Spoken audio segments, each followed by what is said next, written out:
Salam 1 Minute of Law Studies. Kita lanjutkan pembahasan tentang eksekusi. Kali ini kita bahas sedikit tentang eksekusi putusan deklarator. Ini isu yang cukup banyak ditanyakan kepada kami dan kami coba memberikan sedikit panduan secara normatif terkait dengan bagaimana eksekusi putusan yang amarnya hanya mengandung amar deklarator. Sering kita sebut dengan eksekusi putusan deklarator. Nah, kawan-kawan sekalian, kita flashback kembali, putusan deklarator adalah putusan yang amarnya berisi tentang pernyataan atau declare dari hakim terhadap suatu peristiwa hukum.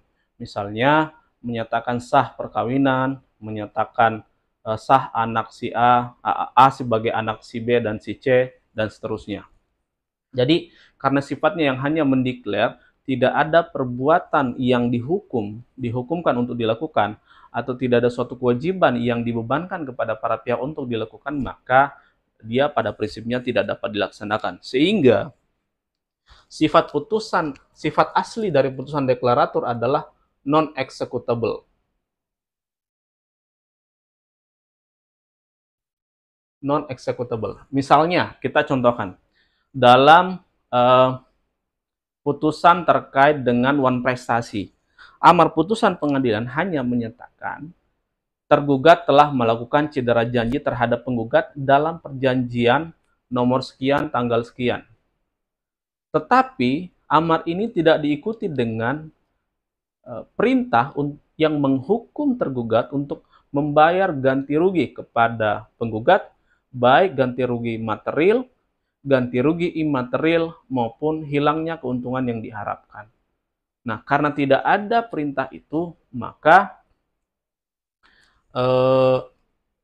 putusan ini tidak dapat dilaksanakan, sehingga sifatnya non-executable.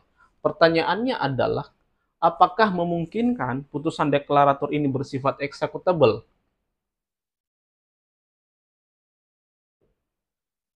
Dalam doktrin hukum acara berkembang suatu pemikiran bahwa demi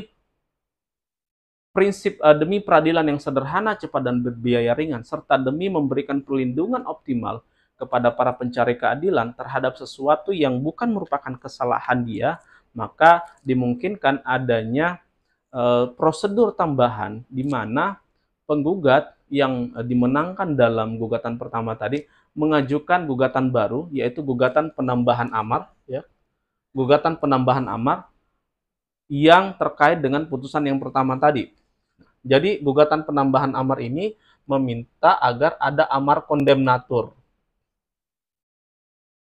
Amar kondemnatur. Sehingga nanti diharapkan harapan penggugat tadi di putusan yang kedua nanti akan ada perintah pengadilan yang menghukum tergugat untuk membayar sejumlah ganti rugi kepada penggugat senilai yang terbukti di persidangan. Nah, dalam pemeriksaan gugatan ini, ya hakim pada pokoknya terikat dengan materi yang terkandung dalam putusan pertama tadi, termasuk materi terkait dengan fakta-fakta hukum mengenai perjanjian para pihak.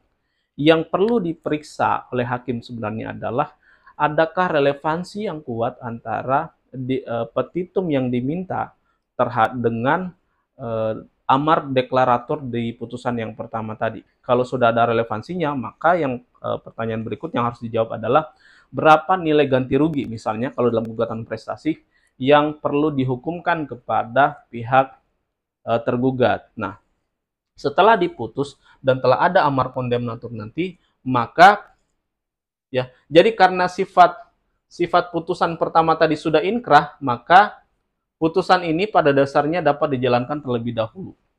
Jadi putusan terkait putusan yang kedua yang mencantumkan amar kondemnatur tadi pada dasarnya dapat dijalankan terlebih dahulu karena fakta hukum primer di dalam putusan yang pertama tadi sudah bersifat inkrah dan sudah bersifat litis disusuar.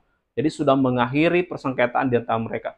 Pada pokoknya sudah terbukti bahwa ada wan prestasi, sudah terbukti ada perjanjian di antara mereka, sudah terbukti ada kerugian. Nah, putusan yang kedua hanya menegaskan kerugian tersebut berapa dan siapa yang wajib mengganti kerugian itu. Nah, berdasar hal-hal tadi, circumstance yang ada tadi, maka putusan yang mencantumkan amar kondemnator terhadap putusan pertama tadi sifatnya dapat dijalankan terlebih dahulu atau ut forbar bich forat. Lalu setelah inkrah misalnya atau pada saat akan dilaksanakan bagaimana caranya? Caranya adalah mengikuti mekanisme eksekusi serempak seperti yang kita jelaskan di episode sebelumnya, di mana putusan pertama dan putusan kedua itu digabung menjadi satu bundel permohonan satu bundel pelaksanaan eksekusi karena masing-masing memiliki keterkaitan dan merujuk kepada subjek yang tergugat yang sama atau debitur yang sama atau pihak termohon eksekusi yang sama. Demikian rekan-rekan sekalian penjelasan terkait dengan eksekusi putusan deklarator. Semoga bermanfaat dan semakin membuka ruang diskusi di antara kita tentang bagaimana menangani persoalan-persoalan eksekusi yang dihadapi di lapangan. Jangan lupa support terus kanal ini dengan subscribe, share, like, and comment. Semoga bermanfaat. Salam literasi, salam The 1 Minute of Law Studies.